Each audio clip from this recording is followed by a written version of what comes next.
ሂደት ለማጠናከር በማቴሪያል እና በሌሎችም ነገሮች ድጋፍ እያደረግን ነው። የሞቱ ቀን የሞቱ ምክንያት ካለ የሞቱን ቦታ ይገልጻል ማለት ነው። መጨረሻ ላይ የክብር መዝገብ ሹሙ ወይም የምዝገባ ስርዓቱን የፈጸመው የክብር መዝገብ ሹም ስምና ፊርማ የተመዘገበበት አስተዳደር ጽሕፈት ቤት ማህተብ ይኖራል ማለት ነው። ሞት መወለድ አንድ ህፃን የእርግዝና ጊዜው ከግምት ውስጥ ሳይገባ ህፃኑ ከእናቱ ማህፀን እንደወጣ ወዲያውኑ ህይወት ያለው መሆኑ ከታወቀ በህይወት ተወለደ እንለዋለን። በምዝገባ ቃላት ትርጉም ላይ ወሳኝ ኩነት ማለት በጣም አስፈላጊ ድርጊት ወይንም እጅግ አስፈላጊ ጉዳይ ማለት ነው።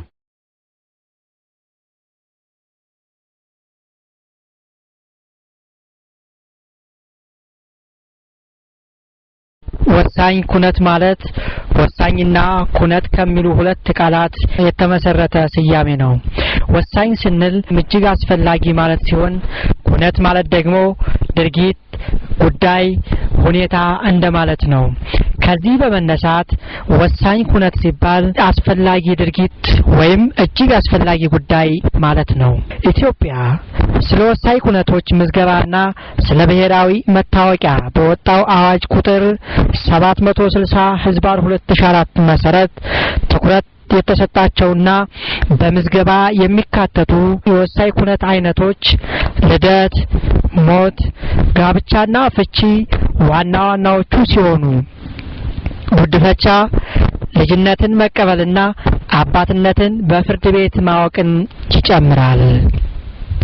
እኛም በእነዚህ ዙሪያ በተለይ በአሳግርት ወረዳ ምን እየተሰራ ነው የሚለውን በመጠኑ እናስቃኛችኋለን። የወሳኝ ኩነት ምዝገባ ስርዓት ዋነኛ ተግባር መረጃ ማመንጨት ሲሆን መረጃዎቹም ለሕግ፣ ለሕዝብ አስተዳደርና ለስታቲስቲክ ፍጆታ ይውላሉ። በመሆኑም ኢትዮጵያ ቀደም ባለው ዘመን በአጼ ምኒልክ ዘመነ መንግስት በተለይ ልደትና ሞት መመዝገብ እንደሚገባቸው የተደነገገ መሆኑን የታሪክ ድርሳናት ያስረዳሉ። ሆኖም የምዝገባውን አስፈላጊነት በመገንዘብ የሀገሪቱ ፍትሐ ብሔር ሕግ አካል አድርጋ ያወጣችው በ1952 ዓመተ ምህረት በወጣው የፍትሐ ብሔር ሕግ ነው። ሕጉ ቢወጣም በተለያዩ ምክንያቶች ከግማሽ ምዕተ ዓመት በላይ ሳይተገበር ቆይቷል። በመሆኑም መንግስት ካለፉት 10 ዓመታት ጀምሮ በጥናት ላይ የተመሰረተ ጥናት ሲያደርግ ከቆየ በኋላ የፌደራል መንግስት የወሳኝ ኩነቶች ምዝገባና ብሔራዊ መታወቂያ አዋጅ ቁጥር 760/2004 የወሳኝ ኩነቶች ምዝገባ በማውጣትና በፌደራል ደረጃ የሚያስተባብር ኤጀንሲ በሚኒስቴሮች ደንብ ቁጥር 278/2005 መሰረት በማቋቋም ስርዓቱን በመላ ሀገሪቱ በመዘርጋትና የማጠናከር ስራውን እያካሄደ ይገኛል።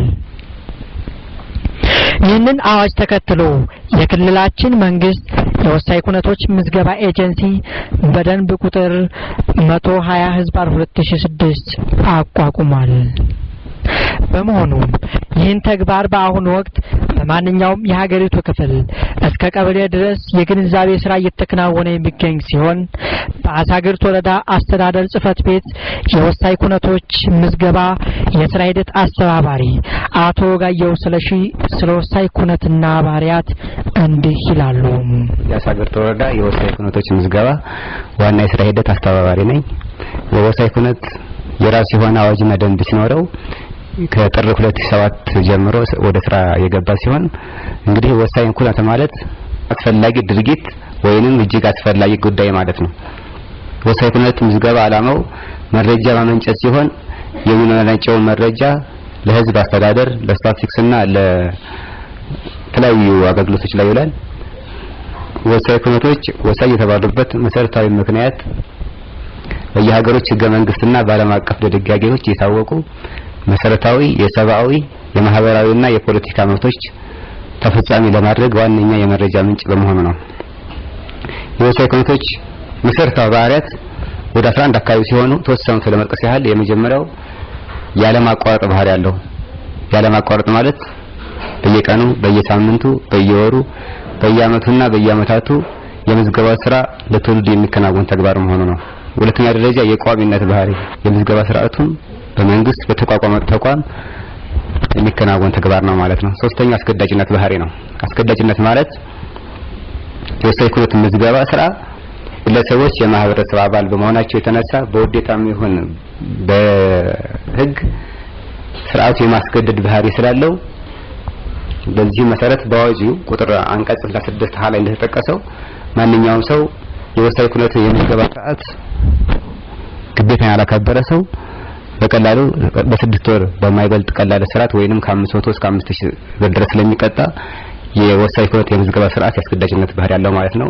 በመቀጠል ሁሉን አቀፍ ባህሪ ያለው የሁሉን አቀፍ ባህሪ ስንል ወሳኝ ኩነቶች ምዝገባ ስርዓቱ ግለሰብን፣ ቤተሰብን፣ ማህበረሰብን፣ ጎሳ፣ ዘር፣ ቀለም ሳይለይ የምዝገባ ስርዓቱ ከመንደርና ከጎጥና ከመንደር ጀምሮ የአንድን ሀገር ሙሉ የአስተዳደር ክልል ያጠቃልላል መሆን ነው። ከዚህ በተጨማሪ እነዚህን ኩነቶች ወይም ክስተቶች ማስመዝገብ ምን ጥቅም አለው ወደሚለው ስንሄድ በጣም በርካታና ሰፋ ያሉ ጥቅሞች አሉት። ለምሳሌ ያክል ዘመናዊ የማንነት መለያ ስም፣ ዜግነት፣ የቤተሰብ መዝገብና የነዋሪነት መታወቂያ ለማግኘት የወሳኝ ኩነት ምዝገባ ይጠቅማል ማለት ነው።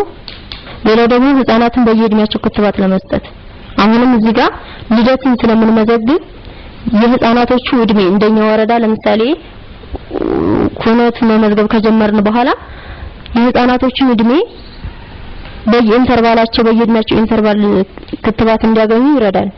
ሌላው ጥቅሙ ደግሞ ለአካለ መጠን የመድረስና የንብረት ባለቤትነት የመሆን መብት ያረጋግጣል ሲባል አሁንም ልደት ነው። አብዛኛውን ጊዜ ያው ከልደት ነው ብዙዎችን ጥቅሞች የምናገኘው። ልደትን ስለምንመዘግብ 18 ዓመት ከሞላ በኋላ አንድ ሰው ለአካለ መጠን ደርሷል ወይም የንብረት ባለቤትነት የመሆን መብት አለው።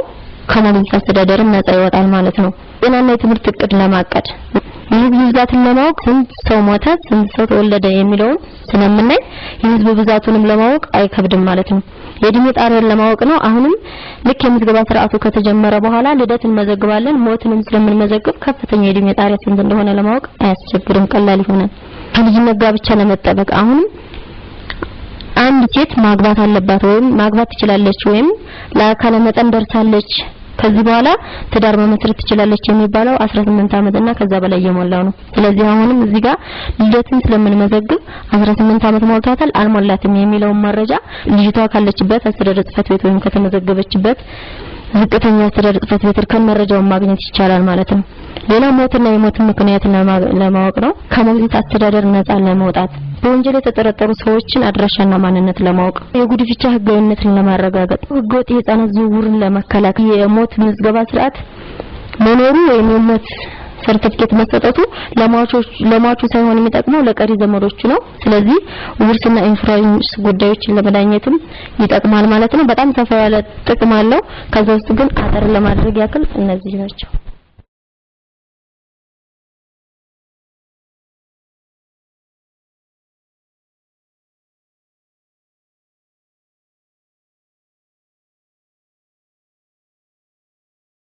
ልደት ማለት አንድ ጽንስ በማህፀን ውስጥ የቆየበት ወራት ከግምት ውስጥ ሳይገባ ከእናቱ ማህፀን በሚወጣበት ወቅት የሚተነፍስ ከሆነ ወይም እትብቱ ከመቆረጡ በፊት ወይም በኋላ በህይወት የመኖር ምልክት ካሳየ ለምሳሌ የልብ ትርታ፣ ማልቀስ፣ የጡንቻ እንቅስቃሴ ወዘተ የሚታዩ ከሆነ በህይወት ተወለደ ይባላል። በመሆኑ የህፃኑ ሙሉ ስም፣ ጾታ፣ የተወለደበት ቀን፣ የትውልድ ቦታ፣ የልደቱ አይነት ማለትም ነጠላ ወይም ከአንድ በላይ እና በልደት ጊዜ የተደረገ እርዳታ፣ የህፃኑ ወላጆች ሙሉ ስም፣ የትውልድ ቦታ፣ መኖሪያ ቦታ፣ የጋብቻ ሁኔታ፣ ዜግነት፣ ሃይማኖት፣ ብሔርና ፊርማ የመሳሰሉት ሌሎችም አስፈላጊ መረጃዎች ሊመዘገቡ ያስፈልጋቸዋል። ታዲያ በዚህ መካከል ያልታሰቡ ችግሮች ሊከሰቱ ይችላሉ። ለምሳሌ ተጥሎ የተገኘ ህፃን ምዝገባው እንዴት ነው? በህይወት የመወለድ ወይንም ልደት ከሚሉ ጥያቄ ነው የምጀምረው።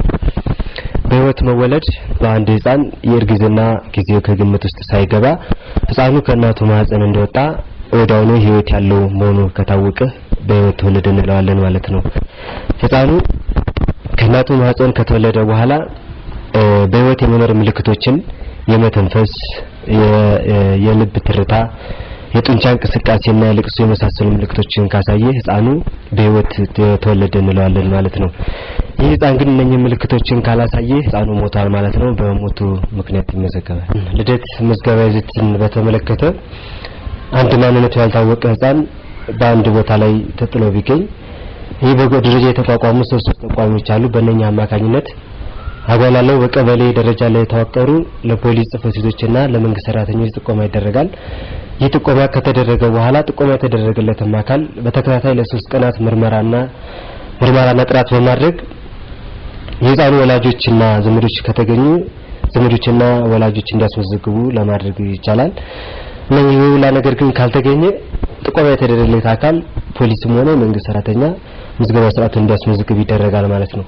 ይህንን ህፃን ግን ሲያስመዘግቡ የራሱ ሆነ የምዝገባ ይዘት አለው። አዋጅ ቁጥር 762/4 አንቀጽ 25 ላይ የተቀመጠ የምዝገባ ይዘት አለ። የመጀመሪያ ህፃኑን ለማስመዝገብ ወደ ክብር መዝገቦች በሚቀርቡበት ሰዓት ህፃኑ የሆነው ህግንና ወግን አይጣረርም ተብሎ የተሰመየው ስም መቅረብ አለበት። ህፃኑ ይሆናል ተብሎ የተቀመጠውን እድሜ መስጠት አለበት። ፕላስ ደግሞ የተገኘበትን ቦታ አብሮ መቅረብ አለበት። ይሄን ነገር ከቀረበ የክብር መዝገብ ሹሙ ምዝገባ ስርዓቱን ያካሂዳል ማለት ነው። በሁለተኛ ደረጃ ጋብቻ ይገኛል። ጋብቻ ማለት በባልና ሚስት መካከል ህጋዊ ቁርኝት የሚመሰረትበት ድርጊት ስነ ስርዓት ወይም ሂደት ነው። ጋብቻ ተፈጸመ የሚባለውም በአገሩ ህግ መሰረት እድሜያቸው ለጋብቻ የደረሱ አንድ ወንድና ሴት በህጋዊ መንገድ ባልና ሚስት መሆናቸው ሲረጋገጥ ነው። ይህ የጋብቻ ስርዓት አፈጻጸም ሃይማኖታዊ፣ ባህላዊ ወይም ሲቪል ሊሆን ይችላል። የምዝገባ ይዘቱም የተጋቢዎች ሙሉ ስም፣ የትውልድ ቀንና ቦታ፣ መኖሪያ ቦታ፣ ዜግነት፣ ሃይማኖት፣ ብሔርና ጋብቻው የተከናወነበት ቀን፣ ቦታና ስርዓቱ፣ የተጋቢዎች ፊርማና የመሳሰሉት ይመዘገባሉ።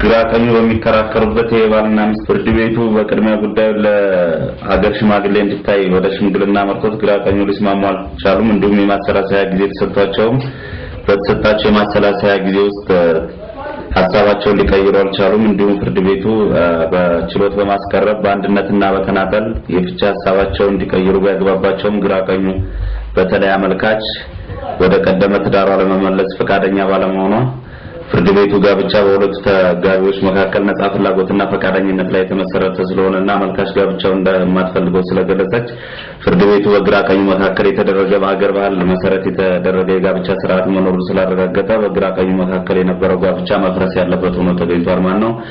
ስለዚህ በግራ ቀኙ መካከል የነበረው ጋብቻ ከዛሬ ከሚያዝያ 4 ቀን 2008 ዓ.ም ጀምሮ በአማራ ብሔራዊ ክልላዊ መንግስት የቤተሰብ ሕግ አዋጅ ቁጥር 79/1995 አንቀጽ 93 ንዑስ አንቀጽ 4 መሰረት ጋብቻው ፈራሽ ሆኗል ማለት ነው።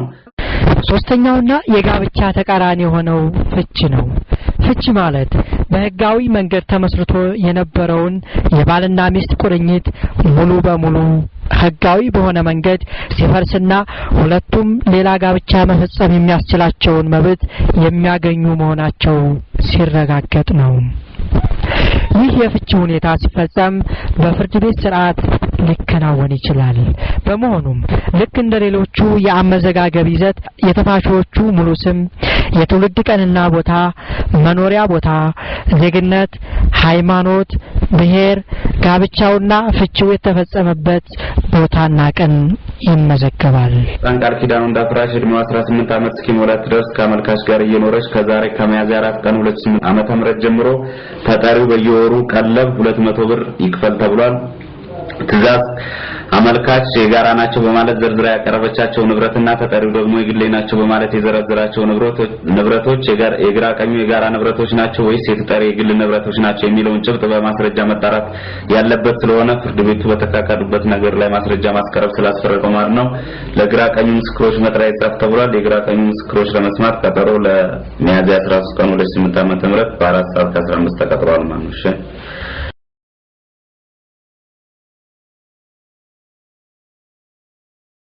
የማንኛውም ኩነቶች መጀመሪያ ልደት እንደሆነ ሁሉ የኩነቶች ሁሉ መጨረሻ ደግሞ ሞት ነው። በመሆኑ ሞት ማለት በህይወት ከመወለድ በኋላ የሚመጣ ሲሆን ሞት ተከሰተ የሚባለው አንድ በህይወት ይኖር የነበረ ወይም በህይወት የተወለደ በበሽታ በአደጋ ወይም ተለይቶ ባልታወቀ ምክንያት በህይወት መኖሩን የሚያሳውቁ ምልክቶች ሙሉ በሙሉ ለዘለቄታው ሲጠፉና እንደገና ነፍስ ለመዝራት የማይችል መሆኑ ሲረጋገጥ ነው። በዚህ መሰረት የሟቹ ሙሉ ስም፣ ማዕረግ፣ ጾታ፣ እድሜ፣ ስራ፣ መደበኛ መኖሪያ ቦታ፣ የሞቱን ቀንና ቦታ፣ ምክንያትና ሌሎችንም መረጃዎች ይይዛሉ። በሁሉም የኩነት አይነቶች ምዝገባ ላይ የክብር መዝገብ ሹም ስምና ፊርማ፣ የአስተዳደር ጽፈት ቤት ማህተምና የምዝገባ ቀን መሟላት ይኖርበታል። ለመሆኑ የሞት ምዝገባ በማህፀን ውስጥ ሞቶ የተወለደ ህፃን ያጠቃልል ይሆን? ደግሞስ የአስተዳደር ጽፈት ቤት በሌለበት ቦታ ኩነቶቹ ቢከሰቱ ምን ሊደረግ ይችላል? ወይዘሮ አልማዝ ንጉሴ የወሳኝ ኩነቶች ምዝገባ የስራ ሂደት የመረጃ ቅበላ አቅርቦትና ምዝገባ ባለሙያ መልሱ እንዲህ ነው ትላለች። የተጠየቁት ጥያቄዎች ሞት ማለት ምን ማለት ነው? የምዝገባ ስርዓቱስ እንዴት ይሆናል? ምን የምዝገባ ይዘቶች አሉት? የሚያስመዘግበውስ ማን ነው? የሚሉ ጥያቄዎች አሉ። እነዚህ ጥያቄዎች ስንመለከት መጀመሪያ ሞት ማለት ከልደት በኋላ የሚከሰት ክስተት ነው። ይህ ማለት አንድ ሰው ከተወለደ ወይም በህይወት መኖር ከጀመረ በኋላ እነዛን በህይወት የመኖር ምልክቶች እንደ ልብ ትርታ፣ የጡንቻ እንቅስቃሴና የመሳሰሉትን ለዘለቄታው ካጣ ያ ሰው ያ ክስተት ሞት ይባላል ማለት ነው። የምዝገባ ይዘቱ ከልደት ለየት ያለ ነው። ሞት የሚመዘገበው ኩነቱ ወይም ክስተቱ በተከሰተ በ30 ቀናቶች ውስጥ እስከ 30 ቀናቶች ውስጥ ማክሲመሙ በ30ኛው ቀን የምዝገባ ስርዓቱ ይፈጸማል ማለት ነው። ስለዚህ ያው እነዚህ አራቱም ወደፊት አንድ የምዝገባ ስርዓቱ ይጀምራል። እነዚህ አራቱም የራሳቸው የሆነ የምዝገባ ይዘት አላቸው። በአራቱም ውስጥ አንድ የሚያደርጋቸው የተመዘገቡበት ወይም የመዘገባቸው የክብር መዝገብ ሹም ስምና ፊርማውን ያስቀምጣል። ከዛ በተጨማሪ ደግሞ የተመዘገቡበት የአስተዳደር ጽፈት ቤት ማህተም ይቀመጣል ማለት ነው። ይህ ሲባል ለምሳሌ በአገር መከላከያ ሚኒስቴርና በኢትዮጵያ መርከብ ላይ የተመዘገቡ የኩነቱን የተከሰተባቸው ሰዎች እንዴት ይመዘገባሉ? የአስተዳደር ጽፈት ቤቱ ምን ይሆናል ወደሚለው ስንሄድ የአገር መከላከያ ሚኒስቴር በዛ ላይ በግዳጅ ላይ ያሉ ሰዎች የአገር መከላከያ ሰዎች ሞት ሊከሰት ይችላል። እነሱ ሲሞቱ እዛ ሞቱን የሚመዘግበው አካል የሚሾመው በአገር መከላከያ ሚኒስቴር አማካኝነት አንድን ሰው እንደ ኃላፊ አድርጎ ሊሾመው ይችላል፣ እንደ ክብር መዝገብ ሹም አድርጎ ማለት ነው። ነገር ግን የአስተዳደር ጽፈት ቤቱ ወይም ማህተቡ የሚሆነው የአገር መከላከያ ሚኒስቴር ነው ማለት ነው። ሌላው ወደ ኢትዮጵያ መርከብ ሲሄድ መርከቡ የሰዎች የሚጓዙበት መርከብ እንደ አስተዳደር ጽፈት ቤት ሲሆን የመርከቡ ካፕቴን ደግሞ እንደ ክብር መዝገብ ሹም ነው። እሱ ደግሞ ሌላ ረዳት የክብር መዝገብ ሹም ወይም የመሰየም ወይም የመሾም እድል አለው ማለት ነው።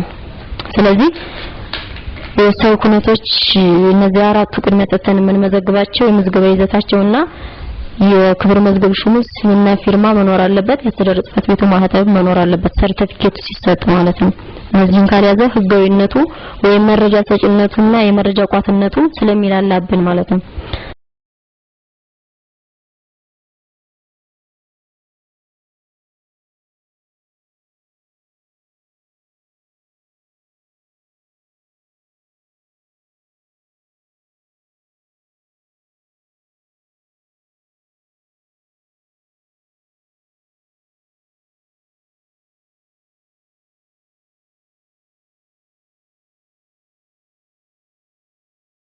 ኢትዮጵያ ከነዚህ አራት የኩነት አይነቶች በተጨማሪ ጉድፈቻ፣ ልጅነትን መቀበልና አባትነትን በፍርድ ቤት ማወቅን ጨምሮ ትመዘግባለች።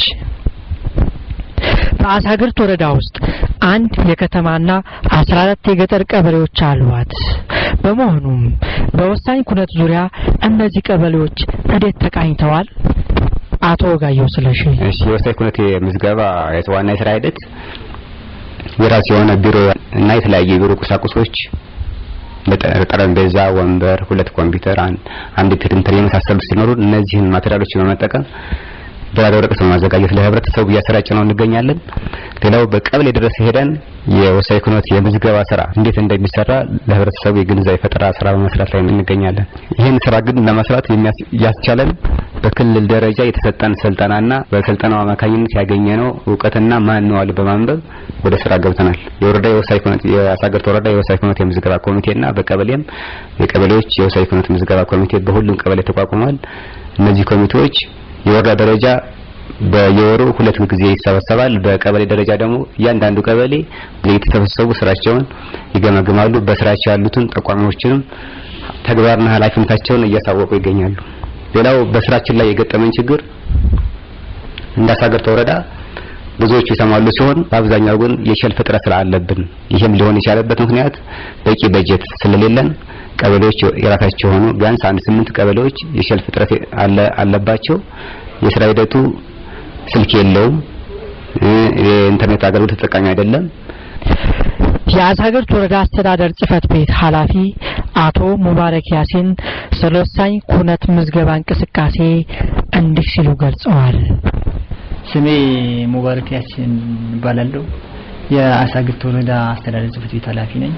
ወሳኝ ኩነት ማለት የልደት፣ ሞት፣ ጋብቻ፣ ፍቺ፣ ጉዲፈቻና ልጅነትን መቀበል፣ አባትነትን በፍርድ ቤት መቀበልና እነኚህን ተግባራቶች እንግዲህ እንደ ሀገር ወደ ስራ ለማስገባት በርካታ ስራዎች እየተሰሩ ነው። በእኛም ወረዳ በርካታ ስራዎችን እየሰራን ነው። በተለይ እነኚህ ስራዎችን ወደ ተግባር ለማስገባት በየደረጃው ላሉ የህብረተሰብ ክፍሎች ለአመራር፣ ለባለሙያና ለጥቅል የማህበረሰብ ክፍል ጥቅል የሆነ የግንዛቤ ማስጨበጫ ትምህርቶች እየተሰጡ ወደ ተግባር ለመግባት እንቅስቃሴ ላይ ነን። እንግዲህ ይህንን ተግባር አሁንም በሁሉም ደረጃ በቀበሌና በወረዳ ደረጃ ለማስቀጠል በተለይ በቀበሌ ደረጃ በቀበሌ ደረጃ በተለይ ከቁሳቁስና ከቢሮ ማሟላት ጋር ተያይዞ በጥቅል እንደ ቀበሌ በሁሉም ቀበሌ እንደ ወረዳ ስንወስድ ወደ 80% አካባቢ ሁሉም ማሟላት ያለባቸው ተግባራቶች የተሟሉበት ሁኔታ ነው ያለው። እንደ ወረዳ ይህንን ስራ የሚሰራ አንድ የወሳኝ ኩነቶች ምዝገባ ዋና የስራ ሂደት አለ። ይህንን ሂደት ለማጠናከር በማቴሪያል እና በሌሎችም ነገሮች ድጋፍ እያደረግን ነው። በተለይ ከቢሮ ጋር ተያይዞ 2 ቢሮዎች አሟልተን ወደ ስራ የገባንበት ሁኔታ ነው ያለው። ሌሎች ማሟላት ያለባቸው ጠረጴዛ፣ ወንበር፣ ኮምፒውተር ሁሉም ማቴሪያሎች ሙሉ ለሙሉ ያሟላንበት ሁኔታ ነው ያለው። ምናልባት ከሂደቱ ጋር እጥረት አለብን ብለን እንወስደው አንድ ያላሟላ ነው አንድ ላፕቶፕ ብቻ ነው። ሌሎቹ ሙሉ ለሙሉ ተሟልተው ሙሉ ለሙሉ ስራ ለመጀመር በእንቅስቃሴ ላይ ነው ያለነው ማለት ይቻላል። ምናልባት እንግዲህ ስራ አሁን በሐምሌ 1 2008 ወደ ተግባር ገብተን ስራውን ለመጀመር እንደ ወረዳ እስከ ሰኔ መጨረሻ አካባቢ ሙሉ 100% ስራውን አሟልተን የሚያስችል ቁመና ላይ ነን ማለት ይቻላል። ከዚህ ጋር ያይዤ መግለጽ የምፈልገው ይህ ስራ እንግዲህ አንድ ትልቅ ስራ ነው። እንደ ሀገር ትልቅ ስራ የሚሰራበት ተግባር ስለሆነ ሁሉም የህብረተሰብ ክፍል ይህን ስራ ለመስራት ተግባሩን በደንብ ይዞ አንድ አጋዥ ሆኖ መንቀሳቀስ አለበት። ለዚህም ደግሞ በየደረጃው ያለ አመራር፣ በየደረጃው ያለ ባለሙያና የመንግስት ሰራተኛ ሙሉ የወረዳው ህብረተሰብ ለዚህ ስራ የተቃና እንዲሆን የራሱን አስተዋጽኦ ማድረግ አለበት። መልእክት ነው ማስተላልፈው። አመሰግናለሁ። በአጠቃላይ የወሳኝ ኩነቶች ምዝገባ ከሚያስገኙት ጥቅምና ፋይዳ አንፃር መንግስት ከፍተኛ ትኩረት በመስጠት እየሰራ ይገኛል። በመሆኑም ለስራውና ለምዝገባ ሂደቱ ማንኛውም የህብረተሰብ ክፍል ከባለሙያዎቹ ጋር በመሆን ለተግባራዊነቱ ንቁ ተሳታፊ መሆን ይጠበቅበታል በሚለው መልእክት ስለ ወሳኝ ኩነት ያቀረብናትን አጭር ዝግጅት በዚሁ አጠናቀቅን። ሰላም።